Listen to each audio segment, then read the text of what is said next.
नमस्कार दोस्तों, 17 अप्रैल 2021 के डेली न्यूज़ एनालिसिस में आपका स्वागत है। देखते हैं आज कौन कौन सी इंपॉर्टेंट न्यूज़ है। वैसे बहुत सारी हैं, एक्चुअली है ये 17 अप्रैल की, अपलोड मैं 18 अप्रैल में कर रहा हूँ। वजह क्या है एक दिन लेट होने की, ये मैंने एडिटोरियल वाली वीडियो में आपको बताया है। तो बिना टाइम वेस्ट किए आगे चलते हैं। पहली news, major destinations for sugar exports are Indonesia, Afghanistan. India के शुगर एक्सपोर्ट से रिलेटेड यहाँ कुछ स्टैटिस्टिक्स निकल के आ रही हैं। अगर बात की जाए अक्टूबर 2020 से लेकर सितंबर 2021 के टाइम पीरियड की, वैसे मैं बता दूं, जैसे कि फाइनेंशियल ईयर के लिए जो टाइम पीरियड होता है वो होता है 1 अप्रैल से लेके 31 मार्च तक। उसी प्रकार से जब शुगर सीजन की बात होती है तो शुगर सीजन होता है 1 अक्टूबर 2020 से लेके आप कह लीजिए 31 सितंबर 2021 तक। सॉरी, 31 सितंबर नहीं, 30 सितंबर। सितंबर का महीना 30 दिन का होता है। तो ये जो अक्टूबर 2020 से लेके सितंबर 2021 का टाइम पीरियड, और अभी हम सितंबर में पहुंचे नहीं है, इस दौरान पे जो शुगर का एक्सपोर्ट्स है वो दो कंट्रीज को बहुत ज़्यादा होने वाला है। एक कंट्री है इंडोनेशिया और दूसरी कंट्री है अफगानिस्तान। ऐसा कह कौन रहा है? तो ऐसा कह रहा है Indian sugar mills association, ISMA। ये एसोसिएशन इन सब चीज़ों को किस बेसिस पे कर रहा है? तो ये लोग बहुत सारी मार्केट रिपोर्ट्स को स्टडी करते हैं, खुद भी बहुत सारी रिपोर्ट्स पब्लिश करते हैं। जो पोर्ट्स हैं इंडिया के, मेन पोर्ट्स मुंबई, चेन्नई, यहाँ से कितना शुगर एक्सपोर्ट हो रहा है बोला जाए तो इनका यह बोलना है कि भाई पिछले सीजन में जो शुगर एक्सपोर्ट हुआ था वो था 30.64 लाख टन। इस बार इस पीरियड में, और अभी के लिए हम अप्रैल 2021 में चल रहे हैं, सितंबर 2021 आया भी नहीं है, लगभग 29.72 lakh ton of sugar already India के बाहर एक्सपोर्ट हो चुका है। मैं फिर से बता दूं, चावल चीनी जैसी चीजें एक्सपोर्ट करना कोई बहुत अच्छी बात है नहीं। चीनी और चावल को उगाने में बहुत सारा पानी खत्म होता है, तो हम इन क्रॉप्स को एक्सपोर्ट कर रहे हैं, मतलब अपने पानी को एक्सपोर्ट कर रहे हैं। आगे बात की जाए, शुगर के एक्सपोर्ट्स को बढ़ाने के लिए सरकार ने कुछ स्कीम भी चला रखी है। एक स्कीम है MEEQ, जिसको बोला जाता है मैक्सिमम एडमिसिबल एक्सपोर्ट कोटा। तो इस बार अक्टूबर 2020 से लेके सितंबर 2021 में जितना भी शुगर एक्सपोर्ट हुआ है उसमें लगभग 4.48 लाख टन तो MEEQ कोटा का था। MEEQ कोटा के बेनिफिट्स आप केवल केवल उन शुगर एक्सपोर्ट्स में ले सकते थे जो आपने सितंबर 2021 तक किए हैं, लेकिन उन बेनिफिट्स के भी टाइम दिया गया था अक्टूबर, नवंबर, दिसंबर का, यानी 3 महीने का एक्सटेंशन दिया गया था। यानी 31 दिसंबर 2020 तक जो भी शुगर मिल्स ने, जो भी शुगर के एक्सपोर्टर्स ने चीनी का एक्सपोर्ट किया है उसको वो क्लेम कर सकते हैं MEEQ वाले कोटा में। किस साल के कोटा में? पिछले साल के कोटा में।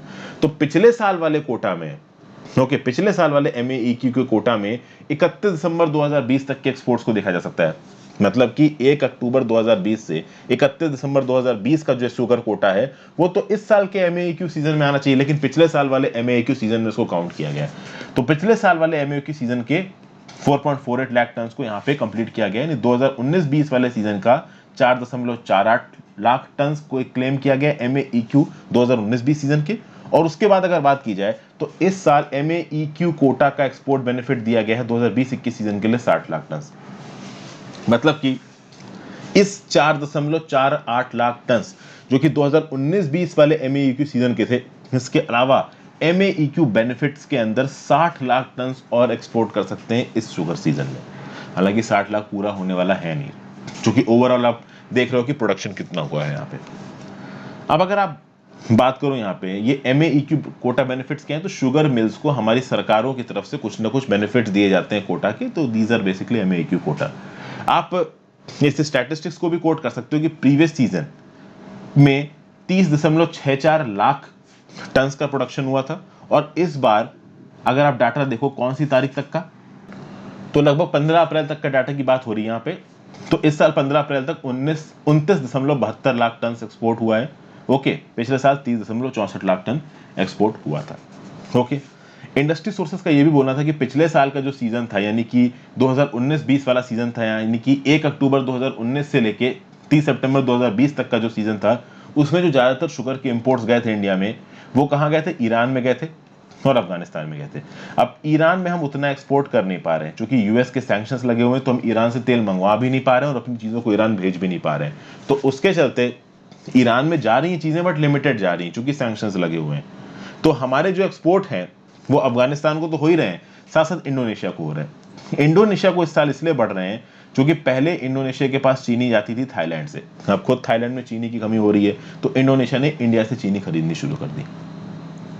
यहाँ पे इंडियन शुगर मिल्स एसोसिएशन का एक और चीज बोलना है कि 15 अप्रैल तक इस सीजन में हमारी sugar mills 290.91 lakh ton of sugar बना चुकी हैं। पिछले साल 15 अप्रैल तक इन्होंने 248.25 लाख टन शुगर बनाया था। इस साल हमारी चीनी मिल 290.91 लगभग 291 lakh ton of sugar already बना चुकी हैं। एक्सपोर्ट कितना हुआ है वो स्टैटिस्टिक्स मैंने आपको ऊपर बता दिया। इंडिया की शुगर की स्टैटिस्टिक्स की बात की जाए तो बेसिकली दो मेजर एरियाज ऑफ प्रोडक्शन है इंडिया में शुगर के। नॉर्थ इंडिया में उत्तर प्रदेश, बिहार, हरियाणा और पंजाब, और साउथ इंडिया में महाराष्ट्र, कर्नाटक, तमिलनाडु और आंध्र प्रदेश। महाराष्ट्र की चीनी नॉर्थ की चीनी से बहुत ज़्यादा कॉम्पिटिटिव हो गई। पहले तो आप देखोगे कि जो चीनी का प्रोडक्शन था वो केवल नॉर्थ इंडिया तक रिस्ट्रिक्टेड था, लेकिन अब साउथ इंडिया भी चीनी के प्रोडक्शन में बहुत आगे आ रहा है। रीज़न भी कि साउथ इंडिया में ट्रॉपिकल क्लाइमेट है and this tropical climate is very much suited to sugar production. तो साउथ इंडिया में जो चीनी प्रोड्यूस होती है उसका सुक्रोज कंटेंट भी ज़्यादा होता है और ईल्ड पर यूनिट एरिया भी ज़्यादा होता है। यहाँ पे FRP भी न्यूज़ में आ रहा है, फेयर एंड रिम्यूनरेटरी प्राइस। तो चीनी मिलों को फार्मर्स को शुगर केन प्रोड्यूस करने के लिए, फार्मर्स शुगर केन प्रोड्यूस करते हैं, गन्ने के खेत, वो गन्ना जाके वो चीनी मिल को प्रोवाइड करते हैं। अभी उस गन्ने के अगेंस्ट में शुगर मिल्स जो मिनिमम पैसा इन फार्मर्स को देंगी वो होता है FRP, फेयर एंड रिम्यूनरेटरी प्राइसेस। वो फेयर एंड रिम्यूनरेटरी प्राइसेस चीनी मिल्स तब तक वसूल नहीं कर सकती जब तक उनके पास MEEQ जैसे कोटा बेनिफिट्स ना हो। इसलिए सरकार MEEQ कोटा बेनिफिट्स को इतना दुल खेल के बांटती है। ये जो FRP है चीनी का, फेयर और रिम्यूनरेटरी प्राइस चीनी का, ये बाकी क्रॉप्स के लिए जो MSP होता है आप चीनी के लिए FRP समझ सकते हो। तो commission for agricultural cost and prices decide करता है। स्टेट गवर्नमेंट्स और बाकी स्टेक होल्डर्स के साथ डिस्कस करने के बाद चीनी की फेयर एंड रिम्यूनरेटरी प्राइस कितनी रखी जाए। फिर स्टेट एडवाइस प्राइस की बात कर लेते हैं। कुछ ऐसे इलाके हमारे देश में जैसे कि मान लीजिए यूपी, उत्तर प्रदेश, पंजाब, हरियाणा, तमिलनाडु और उत्तराखंड, जहां पे राज्य की सरकारें स्टेट एडवाइज्ड प्राइस देती हैं। स्टेट एडवाइज्ड प्राइस वो प्राइस है जो कि फार्मर्स को उनके शुगर केन के लिए, गन्ने के लिए दिया जाता है, और ये जो स्टेट एडवाइस प्राइस है ये फेयर एंड रिम्यूनरेटरी प्राइस से ज्यादा होता है। ऑब्वियस सी बात है, राज्य सरकारों के पास जो पैसा है उसमें वो थोड़े ज्यादा दाम पे भी गन्ना खरीद सकती हैं।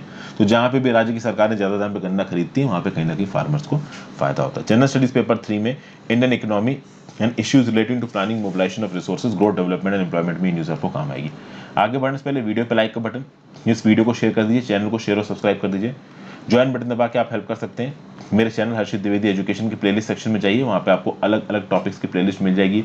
पॉलिटी लक्ष्मीकांत खत्म हो चुकी है, स्पेक्ट्रम मॉडर्न हिस्ट्री का मोस्ट इंपॉर्टेंट पार्ट खत्म हो चुका है। रमेश सिंह की इकोनॉमिक्स और सतीश चंद्र की मिडिल हिस्ट्री चल रही है। इन्वायरमेंट एंड इकोलॉजी की प्लेलिस्ट है। NCERT 6 से 12 की बहुत सारी बुक्स कंप्लीट हो चुकी हैं, कुछ हो रही हैं।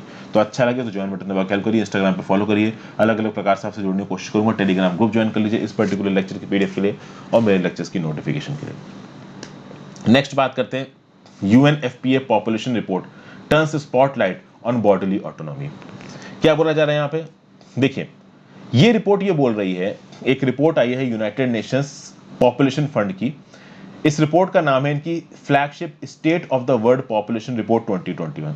तो यूनाइटेड नेशंस पॉपुलेशन फंड की flagship state of the world population report 2021, जिसका टाइटल है my body is my own, इस पर्टिकुलर रिपोर्ट को थर्सडे को लॉन्च किया गया। क्या बोलती है?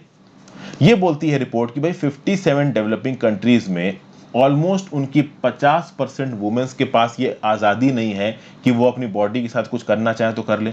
बॉडी के साथ कुछ करना चाहे तो एक पर्टिकुलर वुमेन कॉन्ट्रासेप्शन लेके अपने बच्चे को गुराना चाहती हो, अपना इलाज कराना चाहती हो, या फिर अपनी सेक्सुअलिटी को डिसाइड करना चाहती हो कि उस पर्टिकुलर वुमेन को बाइसेक्सुअल रहना, सॉरी स्ट्रेट रहना है, या फिर आप कह लीजिए कि उसको लेस्बियन रहना है, वो एक डिफरेंट मैटर है। कहने का मतलब यहाँ पे ये है कि एक पर्टिकुलर वुमन का सेक्सुअल ओरिएंटेशन क्या होगा, वो बच्चा रखना चाहती है कि नहीं रखना चाहती है, वो कॉन्ट्रासेप्टिव्स यूज करना चाहती है कि नहीं चाहती है, और अगर उनकी तबीयत खराब हो जाए तो वो डॉक्टर के पास जा सकती हैं कि नहीं जा सकती हैं। इस चीज की भी आबादी ऑलमोस्ट 50% वुमेन के पास नहीं है 57 डेवलपिंग कंट्रीज में। ये कौन बोलता है? ये यूनाइटेड नेशंस पॉपुलेशन फंड की जो फ्लैगशिप रिपोर्ट है, जिसका नाम है state of the world population report 2021, जिसका टाइटल है my body is my own, ये बोलती है। तो भैया state of the world population report 2021 का टाइटल है my body is my own, ये याद रखिएगा। और ये रिलीज कौन करता है? तो United Nations population fund release करता है, ये याद रखिएगा। PCS में 1 लाइनर या फिर UPSC में 1 लाइनर में इस प्रकार के सवाल पूछे जा सकते हैं। पहली बार यूनाइटेड नेशंस की एक रिपोर्ट ने बॉडीली ऑटोनॉमी की बात की है। बॉडीली ऑटोनॉमी मतलब कि एक वुमेन का अपने शरीर के ऊपर किस हद तक हक है, और क्या देश की सरकारी एजेंसीज के पास ताकत है कि वो एक वुमेन को ये बताएं कि हाँ भाई आप अपने शरीर के ऊपर हक इस प्रकार से एक्सरसाइज कर सकती हैं। समझ गए भाई? मतलब कि क्या एक वुमन के पास ये आज़ादी है कि उसकी बॉडी के साथ जो हो रहा है वो खुद डिसाइड करे, या फिर किसी और से उसको डिस्कस करना पड़ेगा?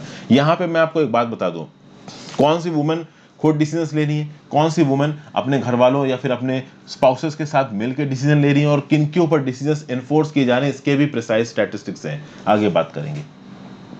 तो ये रिपोर्ट दिखाती है कि लगभग 55% वुमेन के पास तो ये पूरी ताकत है कि वो हेल्थ केयर कॉन्ट्रासेप्शन में अपना डिसीजन ले सकती है, उनको सेक्स करना है नहीं करना है इसमें वो डिसीजन ले सकती है, लेकिन बाकियों के पास नहीं है। एक यहाँ पे अच्छी चीज निकल के आ रही है कि 75% जो कंट्रीज है दुनिया में वो इस बात को इंश्योर करती हैं कि लेडीज को फुल और इक्वल एक्सेस मिले कॉन्ट्रासेप्शन में, लेकिन 25% कंट्रीज अभी भी हैं जहां पे फुल कॉन्ट्रासेप्शन के राइट्स अभी भी वुमेन के पास नहीं है। किस किस प्रकार के अत्याचार या एक्सप्लॉयटेशन के इंस्टेंसेस वुमेन के अगेंस्ट मिलते हैं? तो भाई चाइल्ड मैरिज की प्रॉब्लम्स है, फीमेल जेनिटल म्यूटिलेशन की प्रॉब्लम है, लैक ऑफ कॉन्ट्रासेप्टिव चॉइसेस हैं, जैसे अनप्लान्ड प्रेगनेंसी हो जाती है, ठीक है, तो ये सब चीजें हैं। प्लस जो डाइवर्स सेक्सुअल ओरिएंटेशन और जेंडर आइडेंटिटी के लोग हैं, जो कि ना अपने आप को मेन मानते हैं ना वुमेन मानते हैं, इनका अपना एक रहने का तरीका है, इनको भी इस बात का डर लगता है कि भाई कहीं सड़क पे निकले तो फ्यूमिलेशन ना हो, असॉल्ट ना हो, तो इस प्रकार की प्रॉब्लम्स भी भाई एग्जिस्ट करती हैं।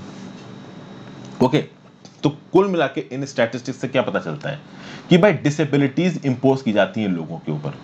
तो बेसिकली ये जो रिपोर्ट है ये उन लोगों के बारे में बात कर रही है जिसके ऊपर किसी भी प्रकार की डिसेबिलिटी हो, वो फीमेल हो सकते हैं या फिर ट्रांसजेंडर या कोई भी और हो सकता है, एलजीबीटी कम्युनिटी के लोग हो सकते हैं। इंडिया के सिनेरियो की बात की जाए तो यहाँ पे नेशनल फैमिली हेल्थ सर्वे जो चौथा वाला हुआ था 2015-16 का, उसके कुछ स्टैटिस्टिक्स की यहाँ पे बात करते हैं। हेल्थ केयर की फील्ड में ये सर्वे क्या बोलता है कि इंडिया में अभी के लिए 15 से 49 की एज ब्रैकेट में 12% जो मैरिड वुमेन है वो अपने हेल्थ केयर के डिसीजन ले सकती हैं इंडिपेंडेंटली। मतलब 15 से 49 एज ग्रुप वाली जो वुमेन है, जितनी मैरिड है, उनकी 12% वुमेन के पास ताकत है कि अपनी हेल्थ केयर से रिलेटेड वो डिसीजंस ले सकती हैं। 63% जो वुमेन है वो डिसीजंस लेती हैं अपने पति से कंसल्ट करने के बाद, और 23% जो है उनमें उनका पति ही डिसाइड करता है, स्पाउस ही डिसाइड करता है कि हाँ भाई हेल्थ केयर में इसके लिए क्या करना है क्या नहीं करना है। आगे बात की जाए कॉन्ट्रासेप्टिव्स की, तो 15 से 49 ईयर्स वाले एज ग्रुप में जितनी भी मैरिड वुमेन है उसमें 8% इंडिपेंडेंटली इस बात का डिसीजन लेनी है कि कॉन्ट्रासेप्शन यूज करना है या नहीं करना है। 83% अपने स्पाउस से डिस्कस करने के बाद डिसीजन लेती हैं। प्रॉब्लम यह भी है कि कॉन्ट्रासेप्टिव के बारे में जानकारी भी नहीं है वुमेन्स के पास, बहुत सारे वुमेन्स को पता भी नहीं कि कॉन्ट्रासेप्टिव नाम की कोई चीज होती है, और प्रॉब्लम यह है कि जिनको पता है उनमें से बहुत लिमिटेड को यह पता है कि इसके साइड इफेक्ट्स नहीं है। जिनको कॉन्ट्रासेप्टिव्स के बारे में पता है उसमें से 47% वुमेन जो कि कॉन्ट्रासेप्टिव को इस्तेमाल करती है उनको उसके साइड इफेक्ट्स के बारे में भी पता है। मतलब जितनी वुमेन कॉन्ट्रासेप्टिव इस्तेमाल कर रही हैं उसमें से 53% वुमेन को तो ये भी नहीं मालूम है कि इसको खाने से कुछ नुकसान भी हो सकता है बॉडी को। फिर कॉन्ट्रासेप्टिव्स के जो अलग अलग तरीके हैं उसके बारे में भी यहाँ पे जो अवेयरनेस है वो काफी कम है। ओरल कॉन्ट्रासेप्टिव्स होते हैं, फिजिकल कॉन्ट्रासेप्शन करने का तरीका होता है, उसके बारे में भी लेडीज को इंडिया में जानकारी कम है। नेशनल फैमिली हेल्थ केयर सर्वे ये बोलता है। आप इन स्टैटिस्टिक्स को जितना समझ सको, अब देखिए इतने प्रिसाइज नोट्स बनाने को तो मैं आपको नहीं बोलूंगा, रीजन बिंग अगर ऐसे नोट्स बनाने पे जाओगे तो लिखते ही रह जाओगे। तो पीपीटी अपने पास स्टोर करके रख लेना पीडीएफ, और बाद में एंड में आप कहीं ना कहीं एक रिवीजन मार सकते हो, ठीक है। अब आप बोलोगे रिवीजन कैसे मारोगे सर, इतनी सारी पीडीएफ हो गई, तो पीडीएफ खोलो एक बार उसको बस देख जाओ कर्सरी लुक से, जो इंपॉर्टेंट होगा वो तो समझ में आ ही जाएगा। अभी इतनी एडिटोरियल और इतनी करंट अफेयर्स के बाद आपको 7-8 महीने की 10 महीने की डेडिकेटेड पढ़ाई के बाद इतना तो पता चलने लगेगा कि कौन सी चीज़ आपके एग्जाम के लिए ज़रूरी है कौन सी ज़रूरी नहीं है। ये आपको तब पता चलेगा जब आपने प्रीलिम्स के और मेंस के पेपर्स की प्रॉपर एनालिसिस की है। यहाँ पे जो भी मैंने स्टैटिस्टिक्स बताए हैं उसमें से ये 2 स्टैटिस्टिक्स बहुत ज़्यादा ज़रूरी हैं। Nearly half of the mean, या कह सकते हो कि approximately 45% of the women from 57 developing countries इनके पास किसी भी प्रकार का राइट नहीं है अपनी बॉडी से रिलेटेड। दूसरा 75% कंट्रीज ऐसी हैं दुनिया में जो कि फुल और इक्वल एक्सेस देती हैं कॉन्ट्रासेप्शन को वुमेन को। कोविड के रिस्पेक्ट में क्या हुआ, देखिए जो फंडामेंटल राइट टू बॉडी है, किसी भी एक वुमेन का अपनी बॉडी पे हक होना, ये एक फंडामेंटल राइट है देखा जाए तो। हालांकि इस राइट को कहीं ना कहीं इंडिया में कॉन्ट्रीवीन किया जाता है। इस फंडामेंटल राइट का जो एक्सेस है वुमेन का वो और मुश्किल में चला गया कोविड-19 के बाद, क्योंकि कोविड-19 में जो touch intensive contact intensive industries थी वो कहीं ना कहीं फेल होने लगी, और मेडिकल इंडस्ट्री हमेशा एक कॉन्टैक्ट इंटेंसिव इंडस्ट्री होती है। तो किसी को भी वुमेन को हेल्थ केयर का एक्सेस लेना है, चाहे प्रेगनेंसी में लेना हो, चाहे कोई और कॉम्प्लिकेशन में लेना हो, ऐसे केसेस में कहीं ना कहीं कोविड-19 के चलते भी वुमेन डिसएडवांटेज में आ जाती हैं। क्योंकि अब कोविड-19 के चलते कई बार तो ये भी सुनने में आया कि एक लेडी प्रेग्नेंट है, उसका बच्चा पैदा होना है, तो पहले कोविड-19 का टेस्ट करते हैं कि निगेटिव होगा तो ये उसका प्रेगनेंसी ऑपरेशन होगा, नहीं तो हॉस्पिटल बोलेगा कि जाओ कहीं और कर जाके बच्चा कर लो। सोचिए कितनी गड़बड़ बात है। जनरल स्टडीज पेपर 2 में इंपॉर्टेंट इंटरनेशनल इंस्टीट्यूशंस एजेंसीज में न्यूज़ आपको काम आएगी, और जनरल स्टडीज पेपर 1 में role of women and women's organisation, population and associated issues, poverty and development issues में न्यूज़ आपको काम आएगी। तीसरी न्यूज़ है Singapore calls for India's reassessment of regional trade pacts. Singapore के फॉरेन मिनिस्टर विवियन बालाकृष्णन, इन्होंने recently ये बोला कि ये होप करते हैं कि इंडिया रीअसेस करेगा कि भाई रीजनल ट्रेडिंग एग्रीमेंट्स ज्वाइन करने चाहिए या नहीं करने चाहिए। रिसेंटली आपको पता ही होगा कि रीजनल कॉम्प्रिहेंसिव इकोनॉमिक पार्टनरशिप के ऊपर नवंबर 2020 में बहुत सारी कंट्रीज ने हस्ताक्षर किए थे, साइन किया था उसकी ट्रीटी को। रेटिफाई अभी बहुत से देशों ने नहीं किया। यहाँ पे इंडिया ने उस ट्रीटी को साइन करने से ही मना कर दिया। तो सिंगापुर के फॉरेन मिनिस्टर विवियन बालाकृष्णन यहाँ पे इंडिया से बोल रहे हैं कि आप एक बार फिर से रीअसेस करके इस ट्रीटी को साइन करिए। ऐसा कब बोला बालाकृष्णन साहब ने? तो अभी जब रायजाना डायलॉग हो रहा था 2021 का, तब बोला। रायजाना डायलॉग 2021 को वर्चुअली हेल्ड कराया गया है ऑब्जर्वर रिसर्च फाउंडेशन के द्वारा in partnership with India's ministry of external affairs. Balakrishnan साहब का ये बोलना है कि इंडिया रीअसेस करके आरसीईपी ज्वाइन कर ले, अगर कर सके तो साथ साथ वो कंसीडर कर सकती है सीपीटी पीपी को भी। सीपीटी पीपी क्या है? Comprehensive and progressive agreement for trans Pacific partnership. ये सीपीटी पीपी के बारे में भी थोड़ी देर में बात करते हैं, वैसे अभी चलिए बता देता हूं। एक ट्रांस पैसिफिक पार्टनरशिप करके ग्रुप आया था। अगर आप बात करो टीटीआईपी और टीपीपी, ये दो ऐसे ट्रेडिंग एग्रीमेंट्स थे जिनके बारे में ओबामा की प्रेसिडेंटशिप के समय पे काफी बात हो रही थी। ट्रांस पैसिफिक पार्टनरशिप और trans Atlantic trade and investment partnership Obama के समय पे। लेकिन जैसे डोनाल्ड ट्रंप आए, डोनाल्ड ट्रंप तो मल्टीलैटरलिज्म में भरोसा ही नहीं रखते थे। वो ट्रीटीज जहां पे अमेरिका ऑलरेडी मेंबर है, वहां से अमेरिका को वापस खींच रहे, तो नई ट्रीटी क्या ही साइन करेंगे ये आपके डोनाल्ड ट्रंप।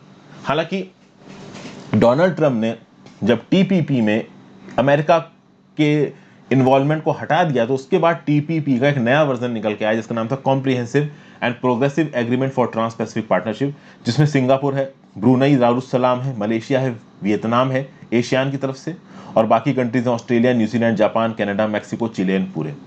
चूंकि यहाँ पे चाइना नहीं है, तो सीपीटीपीपी को एक बार को इंडिया ज्वाइन कर सकता है। ठीक है। आरसीईपी में प्रॉब्लम यह है कि चाइना है।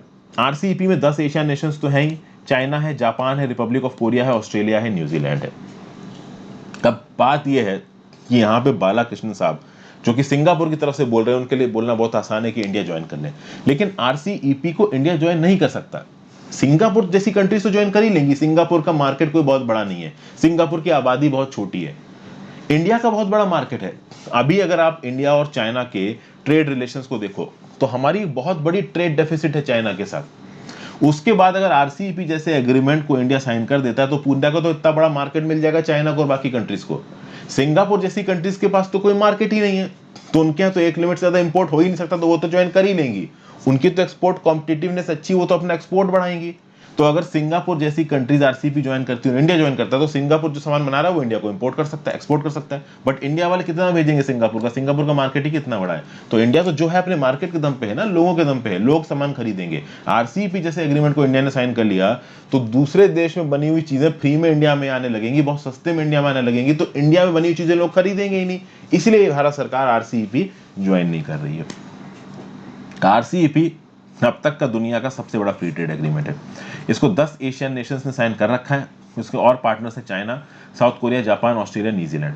अभी के लिए अगर आप देखोगे तो इन सब ने साइन तो कर दिया था चौथी आरसीईपी लीडर्स समिट नवंबर 2020 में, लेकिन अभी भी बहुत से नेशंस ने इसको रेटिफाई नहीं किया है। 6 एशियन नेशंस ने और कुछ और 3 नेशंस ने इसको अब तक रेटिफाई नहीं किया।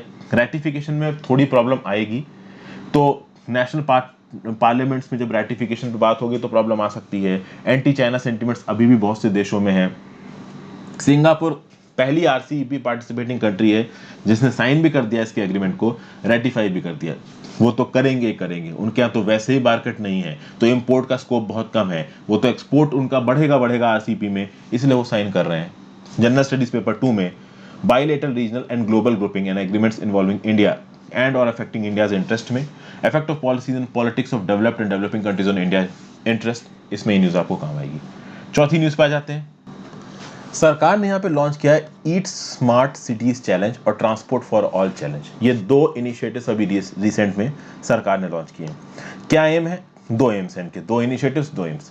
पहला एम है developing healthy eating habits among people along with digital solutions for safe public transport.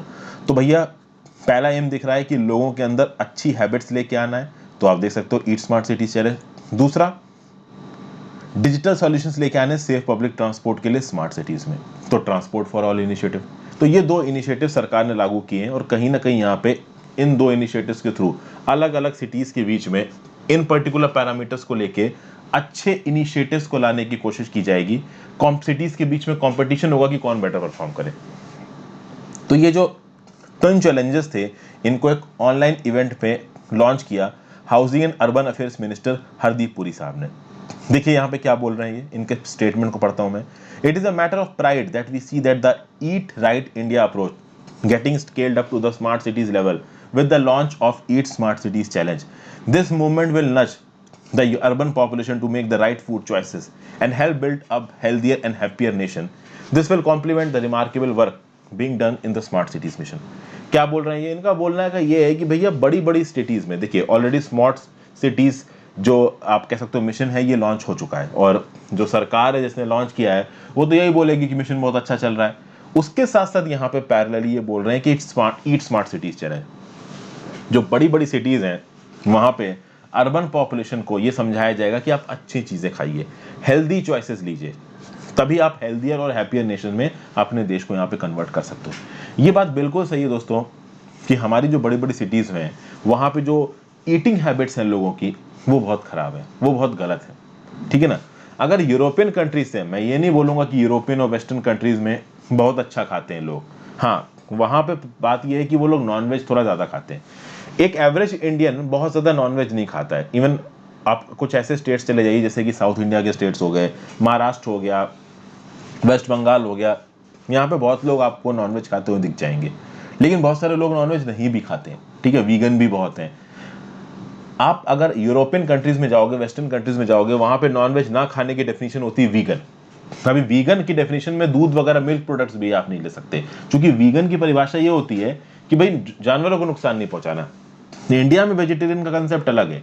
India में वेजिटेरियन का मतलब ये होता है कि भाई आप नॉन वेज आदमी मार के नहीं खा रहे हो, बट एनिमल प्रोडक्ट्स खा सकते हो। एनिमल प्रोडक्ट्स मतलब दूध, दही, ठीक है ना, ये सब प्रकार की चीजें आप खा सकते हो। अभी आप वेस्टर्न नेशंस में जाओ तो वेस्टर्न कंट्रीज वाले ज्यादा प्रॉब्लम नहीं करते, मतलब खाने पीने में ज्यादा बवाल नहीं करते। हमारे यहाँ पे दाल छुक रही है, उसके ऊपर एक बार तड़का लग रहा है, सब्जी बन रही तो ऊपर जीरा घी का तड़का मार दिया, ठीक है। रोटी में पहले आटा बेड़ा, उसके बाद रोटी सेकी फिर खाई। वहाँ पे क्या है कि भाई रेडीमेड उन्होंने अपने तंदूर में मांस डाल दिया, उसके ऊपर थोड़ा सा नमक छिड़क दिया, पका दिया, खा गए ब्रेड के साथ। ये हिसाब होता है। किसी भी यूरोपियन नेशंस में जाके आप खाना ऑर्डर करो, उसमें नमक होता ही नहीं है, नमक अलग से डालना पड़ेगा आपको अगर आप इंडियन हैबिट्स के हो तो और वो लोग रॉ चीजें बहुत खाते हैं। इंडिया में क्या है कि हम लोग रॉ चीजें थोड़ी कम खाते हैं, कुछ ज्यादा पकी हुई चीजें खाते हैं। और जो बड़े बड़े हेल्थ एक्सपर्ट्स होते हैं उनका क्या बोलना है? उनका ये बोलना होता है कि भाई रॉ चीजें खाओ। बहुत सारे जो बड़े बड़े आपको हेल्थ एक्सपर्ट्स मिलेंगे वो बोलेंगे कि अपने खाने में कम से कम 25% या 30% इनटेक रॉ चीजों का रखिए। तो पालक काट के खा लिया, लेट्यूस काट के खा लिया, और फिर आपने अपना शिमला मिर्च वगैरह थोड़ी बहुत काट के अपने सलाद में खा ली, प्याज टमाटर, रॉ खाने की बात होती है। तो कुछ इस प्रकार की चीजों को ही इंडिया में इस ईट राइट इंडिया अप्रोच के थ्रू समझाया जाएगा। तो बहुत ज्यादा जो जंक फूड हम लोग खाते हैं, स्ट्रीट फूड हम लोग खाते हैं, चाउमीन खा ली, बर्गर खा लिया, इस प्रकार की चीजों को छोड़ना जरूरी है, क्योंकि कहीं ना कहीं हेल्थ के पर्सपेक्टिव से ये चीज नहीं है। तो जो इस ईट स्मार्ट सिटीज चैलेंज है, कहीं ना कहीं ये जो चैलेंज है वो अलग अलग स्टेट्स में और अलग अलग सिटीज में कंपटीशन लेके आता है कि भाई आप ऐसे इनिशिएटिव्स को अडॉप्ट करो और स्केल अप करो जिससे जो लोग हैं वो सही खाने की हैबिट डेवलप करें। और कहीं ना कहीं ये इनिशिएटिव बहुत अच्छा है, क्योंकि अगर आप अच्छा और साफ खाओगे तो हेल्थ भी आपकी अच्छी लगेगी। ये जो चैलेंज है वो स्मार्ट सिटीज में, कैपिटल सिटीज ऑफ स्टेट्स और यूनियन टेरिटरी में, और वो सिटीज जहां की आबादी 5 लाख से ज्यादा है वहां पे एप्लीकेबल होगा। तो यहाँ पे स्मार्ट सिटीज को मोटिवेट किया जाएगा कि वो एक ऐसे प्लान को डेवलप करें कि हेल्दी, सेफ और अनसस्टेनेबल फूड इन्वायरमेंट को प्रमोट किया जा सके, हेल्दी, सेफ और सस्टेनेबल फूड इन्वायरमेंट को।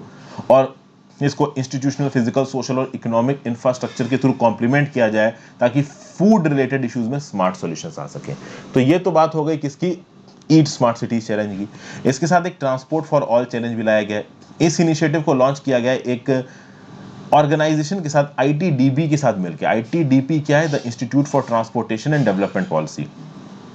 इस इनिशिएटिव के अंदर सिटीजन ग्रुप्स को, सिटीज को और स्टार्टअप्स को साथ में लाया जाएगा और कुछ सॉल्यूशंस को डेवलप करने की बात की जाएगी जिससे ट्रांसपोर्ट को, पब्लिक ट्रांसपोर्ट को इंप्रूव किया जा सके। ये जो आईटीडीपी है, ये एक non governmental, non profit organisation है जो फोकस करता है on developing bus rapid transport system, biking को प्रमोट करना, वॉकिंग को प्रमोट करना, नॉन मोटराइज ट्रांसपोर्ट को प्रमोट करना। तो भाई एक पहिए वाली गाड़ियां होती हैं, बैटरी पे चलती हैं, एक पैर उसके ऊपर रख दो, वेस्टर्न कंट्रीज में बहुत यूज होती हैं। साइकिल के प्रमोट को यूज करना, क्योंकि बाइक्स अगर खरीदो तो इलेक्ट्रिक बाइक्स हो। इस प्रकार के ट्रांसपोर्ट को आप प्रमोट करो जिससे कि कहीं ना कहीं एनवायरमेंट को कम नुकसान पहुंचाए और एफिशिएंट हमारा ट्रांसपोर्ट भी हो जाए, और उस ट्रांसपोर्ट के थ्रू हम थोड़ी मेहनत भी करें जिससे हमारा शरीर भी अच्छा चले। तो ये सब चीजें यहाँ पे प्रमोट की जा रही हैं इन दो, आप कह सकते हो, मिशंस के थ्रू। जनरल स्टडीज पेपर 2 में गवर्नमेंट पॉलिसीज एंड इंटरवेंशंस में न्यूज़ आपको काम आएगी। अब ये जो मिशन है ये मैंने आपको समझाया, ईट स्मार्ट सिटीज चैलेंज और transport for all challenge.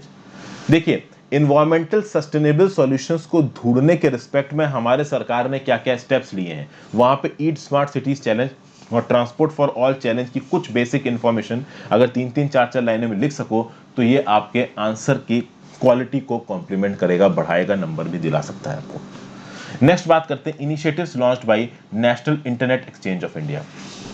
Recently national Internet Exchange of India ने 3 इनिशिएटिव्स को लॉन्च किया है। एक इनिशिएटिव है निक्सी एकेडमी, दूसरा इनिशिएटिव है आईपी गुरु, तीसरा इनिशिएटिव है निक्सी आईपी इंडेक्स। तो ये 3 इनिशिएटिव्स लॉन्च हुए हैं। इन 3 इनिशिएटिव्स को देखने से पहले सबसे पहले बात करते हैं इस पर्टिकुलर ऑर्गेनाइजेशन की जिसका नाम है national Internet Exchange of India. National Internet Exchange of India एक नॉट फॉर प्रॉफिट ऑर्गेनाइजेशन है। Section 8 of the companies act के अंदर 2003 से काम कर रहा है इंटरनेट इंफ्रास्ट्रक्चर को बढ़ाने के लिए और सिटीजंस ऑफ इंडिया को मदद करने के लिए। 3 जगहों पे ऑर्गेनाइजेशन काम करता है। पहला, इंटरनेट एक्सचेंजेस को मेंटेन करना। इंटरनेट एक्सचेंजेस वो एक्सचेंजेस होते हैं जिससे इंटरनेट डाटा को शेयर किया जाता है इंटरनेट सर्विस प्रोवाइडर्स के बीच में, डाटा सेंटर्स के बीच में, कंटेंट डिलीवरी नेटवर्क्स के बीच में। सो सीडीएन, डाटा सेंटर्स, आईएसपीज को इंटरनेट रेगुलेट करने के लिए इंटरनेट एक्सचेंजेस को सेटअप करना, ये national Internet Exchange of India काम है। फिर डॉट इन रजिस्ट्री।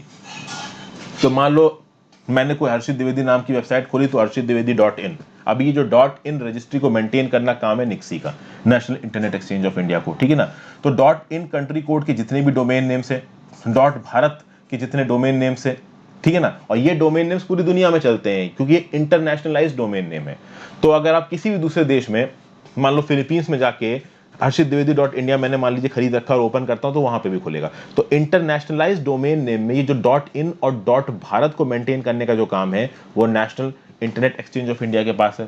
साथ साथ इंडिया में इंटरनेट नेम्स और नंबर्स की रजिस्ट्री यानी Indian registry for internet names and members को मेंटेन करना, ठीक है ना। इंडिया में इंटरनेट प्रोटोकॉल को मेंटेन करना। पहले इंडिया में इंटरनेट प्रोटोकॉल था IPv4, अब रिसेंटली IPv6 को यहां पे डेवलप किया जा रहा है। तो पहले काम करता था इंटरनेट प्रोटोकॉल वर्जन 4, अब काम कर रहा है इंटरनेट प्रोटोकॉल वर्जन 6। अभी के लिए जो national Internet Exchange of India ने 3 इनिशिएटिव्स लॉन्च किए हैं वो इंडिया में IPv6 की टेक्नोलॉजी को बढ़ाने के लिए किए हैं। पहले हम लोग IPv4 यूज करते थे, अब दुनिया भर में IPv6 यूज हो रहा है, इंटरनेट प्रोटोकॉल का 6वां वर्जन। तो उसको हम यहाँ पे कहीं ना कहीं इंप्लीमेंट करके प्रमोट करने की कोशिश कर रहे हो। प्रमोट करने के लिए यहाँ पे IPv6 को national Internet Exchange of India ने 3 इनिशिएटिव्स लॉन्च किए हैं। एक है निक्सी एकेडमी, एक है आईपी गुरु और एक है निक्सी आईपी इंडेक्स। किस लिए लाया गया है ये? Next generation internet protocol standard IPv6 को प्रमोट करने के लिए। यहाँ पे आईपी गुरु का काम क्या है? तो देखिए, IP Guru is a group that will extend support to all the Indian entities who are finding it technically challenging to migrate and adopt internet protocol version IPv6। तो भैया वो आप कह सकते हो इंडियन एंटिटीज जो कि इंटरनेट प्रोटोकॉल वर्जन IPv6 को अडॉप्ट नहीं कर पा रहे हो उनको मदद देना कि वो अडॉप्ट कर सकें, ये काम है आईपी गुरु का। आईपी गुरु में कौन से 3 प्लेयर्स इन्वॉल्व हैं? Department of telecom, meteor industry, ठीक है।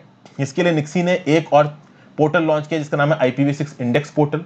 ये जो IPv6 इंडेक्स पोर्टल है ये क्या करेगा? It will showcase the IPv6 adoption rate in India and across the world, ठीक है ना। तो IPv6 इंडियन एडॉप्शन रेट को पूरी दुनिया भर की अलग इकोनॉमी से कंपेयर करना, ये काम है निक्सी आईपी इंडेक्स का। तो इंडिया में IPv6 कैसा काम कर रहा है when compare to other countries, ये एसेस करेगा निक्सी का ये IP इंडेक्स। और निक्सी एकेडमी में जो रेलिवेंट स्टेक होल्डर्स है और उनके जो रिप्रेजेंटेटिव्स हैं उनको IPv6 के बारे में जानकारी दी जाएगी।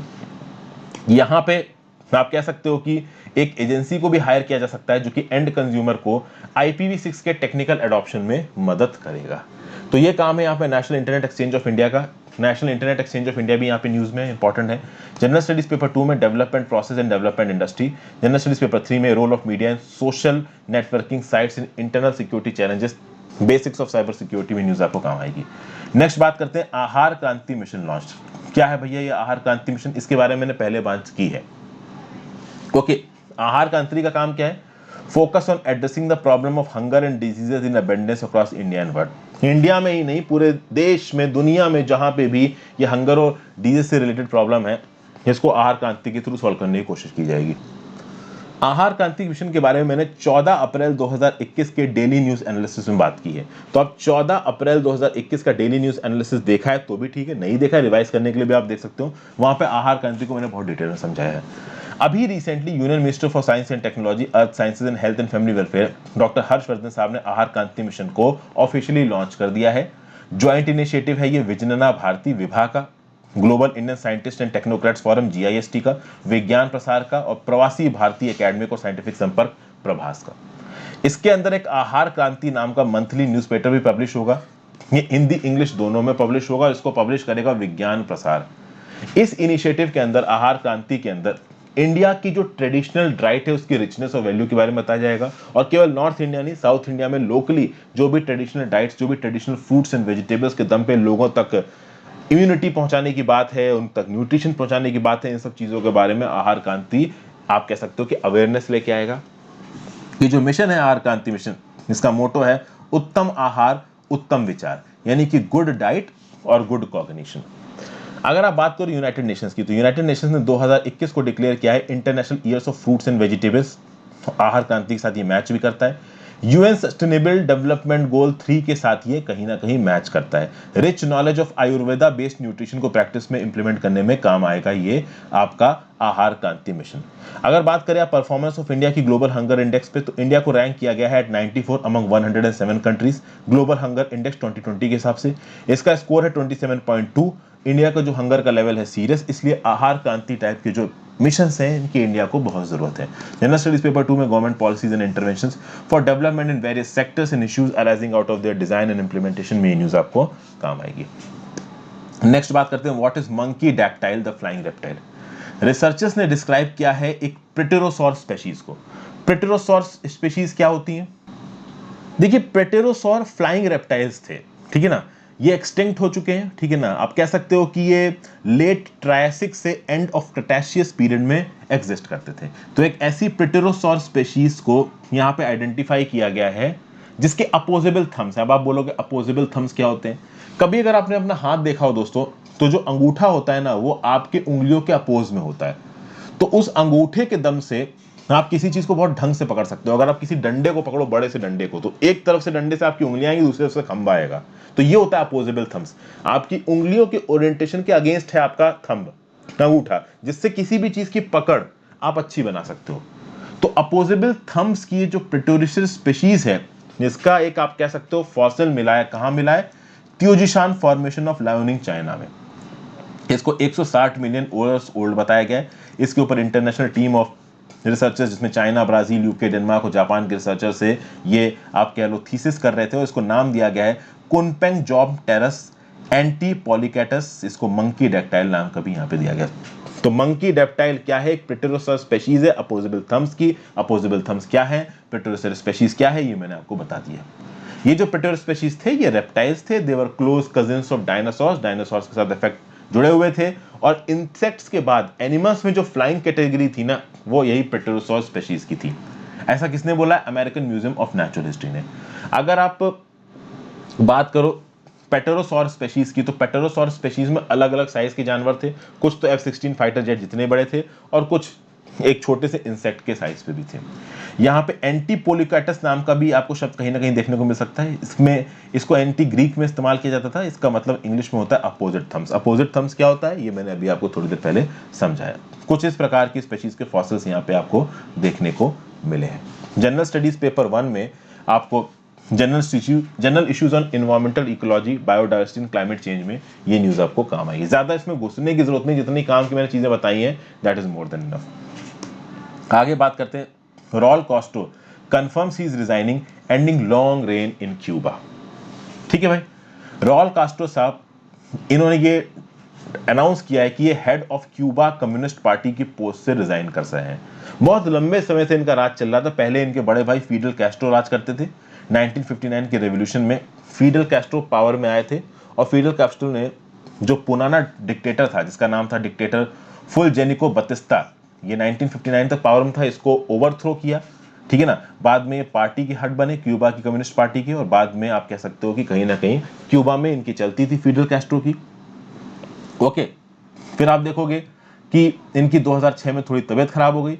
2008 में इन्होंने अपनी पार्टी की प्रेसिडेंसी अपने छोटे भाई को दे दी जिनका नाम है रॉल कास्ट्रो। ये वही रॉल कास्ट्रो हैं जिन्होंने अभी अनाउंस किया है कि ये अब क्यूबा की कम्युनिस्ट पार्टी के हेड नहीं रहेंगे। ठीक है ना। रॉल क्यूबा की कम्युनिस्ट पार्टी में हेड रहे 2011 में, 2008 में भी कुछ समय के लिए, 2006 में भी कुछ समय के लिए रॉल को कुछ समय के लिए हेड दिया गया था, बनाया गया था पार्टी का। हालांकि पूरी तरीके से जो रॉल कास्ट्रो हैं, जो कि छोटे भाई थे फिडेल कास्ट्रो के, ये क्यूबा की कम्युनिस्ट पार्टी के हेड बने 2011 में। फिडेल कास्ट्रो की डेथ हो गई 2016 में। 2006 और 2008 में जब कुछ समय के लिए फिडेल कास्ट्रो बीमार थे, उस समय पे भी रॉल कास्ट्रो कुछ समय के लिए क्यूबा की कम्युनिस्ट पार्टी के हेड रहे थे। मतलब दोनों भाई मिलकर देश चला रहे थे। जब बड़े भाई की मौत हो गई तो छोटा भाई देश चलाने लगा। अब ये जो छोटे भाई हैं रॉल कास्ट्रो, ये भी काफी बूढ़े हो गए। राइट साइड में उनकी फोटो दिख रही है। 1959 के रेवोल्यूशन में अपने भाई फिडेल कास्ट्रो की उन्होंने मदद की थी।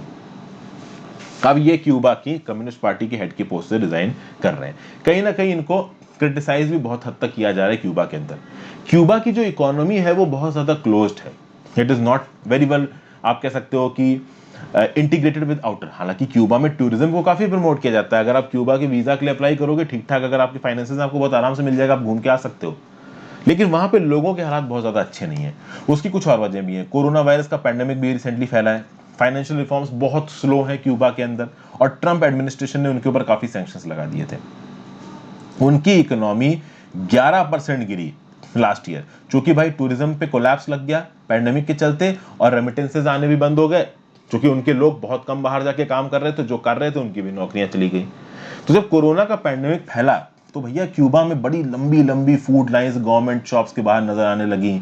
तो वो सोवियत यूनियन का जो कोलैप्स हुआ था ना 1991 में, उस समय पे सोवियत यूनियन की काफी अच्छी बनती थी क्यूबा के साथ। सोवियत यूनियन कोलैप्स हो गया, क्यूबा को मदद आनी बंद हो गई। तो उस समय पे ये देखा गया कि भाई क्यूबा की दुकानों में गवर्नमेंट शॉप्स के आगे लंबी लंबी लाइन खाना लेने के लिए। कुछ इस प्रकार के सीन्स रिसेंटली कोरोना वायरस के पैंडेमिक के बाद भी क्यूबा में देखने को मिले। क्यूबा में जो इकोनॉमिक रिफॉर्म्स का पेस है बहुत कम है। कहीं ना कहीं कास्ट्रो ब्रदर्स के ऊपर ये इल्जाम लगाया जाता है कि इन्होंने इकोनॉमी को बहुत स्लोली ओपन किया, जिसके चलते लोग जिस प्रकार के इकोनॉमिक डेवलपमेंट में पहुंच सकते थे वो नहीं पहुंच पाए हैं। क्यूबा के अंदर जाइए तो वहां पे आपको लोग खुश जरूर दिखेंगे, क्योंकि लोगों को ज्यादा काम है नहीं। कहीं ना कहीं उनकी सरकार उनको एश्योरेंस देती है कि तुमको थोड़ा काम देंगे, जिसके पास काम नहीं है उसको थोड़ा पैसा देंगे। तो वहां के लोग मजे से जिंदगी काटते हैं। कैपिटलिस्ट कंट्रीज में क्या होता है, इंडिया में भी ये ट्रेंड आपने देखा होगा कि लोग हमेशा टेंशन में रहते हैं कि भैया पैसा कहां से कमाए, कहां से पैसा आएगा, क्योंकि काम नहीं करोगे तो एक चवन्नी नहीं मिलेगी। लेकिन क्यूबा जैसे देशों में अगर काम नहीं कर रहे हो तो थोड़ा बहुत पैसा आपको मिलता रहेगा, लेकिन फ्री में पैसा जब आप बांटते हो तो वो चल नहीं पाता। ये काम सोशलिज्म और कम्युनिज्म में ही हो सकता है, और सोशलिज्म कम्युनिज्म के भी अपने खुद के कुछ घाटे हैं जो कि अक्सर कर मैं आपके साथ डिस्कस करता रहता हूँ। अभी रिसेंटली क्यूबा में इसलिए भी न्यूज में था क्योंकि क्यूबा के डुअल करेंसी सिस्टम को यहाँ पे यूनिफाई किया गया था। इसके रिस्पेक्ट में मैंने एक वीडियो भी बनाई थी, क्यूबा एबॉलिशेस कन्वर्टिबल पीसोस।